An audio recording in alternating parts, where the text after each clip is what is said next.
আসসালামু আলাইকুম প্রিয় দর্শক এবং শ্রোতা, আমি ডাক্তার মোহাম্মদ আসিফুল আমিন। আমি নবজাতক ও শিশু কনসালটেন্ট হিসেবে কাজ করছি। আমি আছি আপনাদের সাথে একটি বিষয় নিয়ে আলাপ করার জন্য। আজকে আমরা যে বিষয় নিয়ে আলাপ করব সেই বিষয়টি হচ্ছে যে বাচ্চার মা এবং বাবা দুজনে যদি অনেকটা সময় বাচ্চার সামনে মোবাইল নিয়ে যদি আপনারা সময় ব্যয় করেন অথবা মোবাইল এডিক্টেড থাকেন, সেক্ষেত্রে এটার ইম্প্যাক্ট বাচ্চার উপর পড়বে কিনা। হ্যাঁ দর্শক, এরকম অনেক প্রশ্ন আমাদের কাছে আসে যে বাচ্চার মা বাবা অনেকে দেখা যায় যে সামাজিক যোগাযোগ মাধ্যমে অনেক বেশি অ্যাক্টিভ, অথবা দেখা যাচ্ছে যে সামাজিক বিভিন্ন যোগাযোগ মাধ্যমে অথবা সোশ্যাল মিডিয়াগুলোতে দেখা যাচ্ছে অনেক বেশি আসক্ত। এই প্রভাবগুলো বাচ্চার উপর কেমন পড়ে এবং এটাতে বাচ্চার কোনো ক্ষতি হবে কিনা। হ্যাঁ দর্শক, বাচ্চার জন্মে থেকে 5 বছরের বয়সেই ব্রেনের ডেভেলপমেন্ট আসলে সবচেয়ে বেশি হয় এবং পরিপূর্ণই হয় বলা যায়। প্রথম 3 বছরে 80% ব্রেনের ডেভেলপমেন্ট হয় এবং পরের 2 বছরে বাকি 20% ব্রেনের ডেভেলপমেন্ট হয়।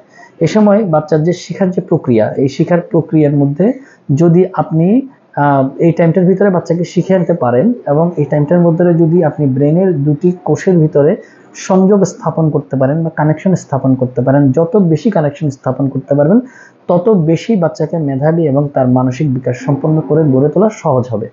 তো এই সময়টার ভিতরে যদি আপনি বাচ্চাকে সময় যদি না দেন, অথবা এই সময়টাতে যদি বাচ্চা আপনাকে দেখে যে আপনি একটা সময় বা বেশিরভাগ সময়টা আপনি মোবাইলের মধ্যে আপনি নিজে সময় দিচ্ছেন, তখন দেখা যাবে যে বাচ্চা এখান থেকে দেখবে এবং বাচ্চার যে শিখার যে অন্য প্রক্রিয়া, যে কানে শোনা, চোখে দেখা, কোনো কিছু অনুভব করা এবং কোনো কিছু নিজে থেকে একটা পাজল সলভ করা অথবা কোনো কিছু স্পর্শ করা, এগুলোর মাধ্যমে যে তার শিখার যে প্রক্রিয়াটা, সেই প্রক্রিয়াটা অনেকটা হল্ট হবে অথবা বাধাপ্রাপ্ত হবে।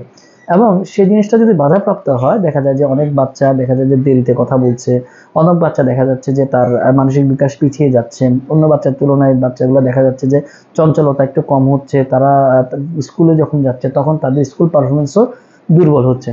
তো দর্শক, আমি এই সময়টাতে অনুরোধ করব যে বাবা মাদের, যেহেতু এই সময়টা খুবই গুরুত্বপূর্ণ বাচ্চার মানসিক বিকাশের জন্য, সেই সময় আপনি একটা অপটিমাম এবং কোয়ালিটি একটা সময় দিন বাচ্চাকে।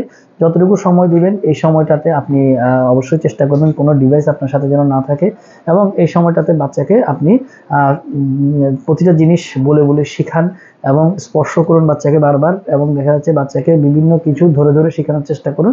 তাতে যে শিখার যে প্রক্রিয়াটা তৈরি হবে এবং তার ব্রেনের দুইটা সেলের মধ্যে যে কানেকশন অথবা সিনাপস তৈরি হবে, তাহলে দেখা যায় যে বাচ্চার মানসিক বিকাশটা স্বাভাবিক হবে এবং তাকে একটি মেধাবী সন্তান হিসেবে আপনি গড়ে তুলতে পারবেন। তো দর্শক, আজকে এই পর্যন্তই। ধন্যবাদ সবাইকে।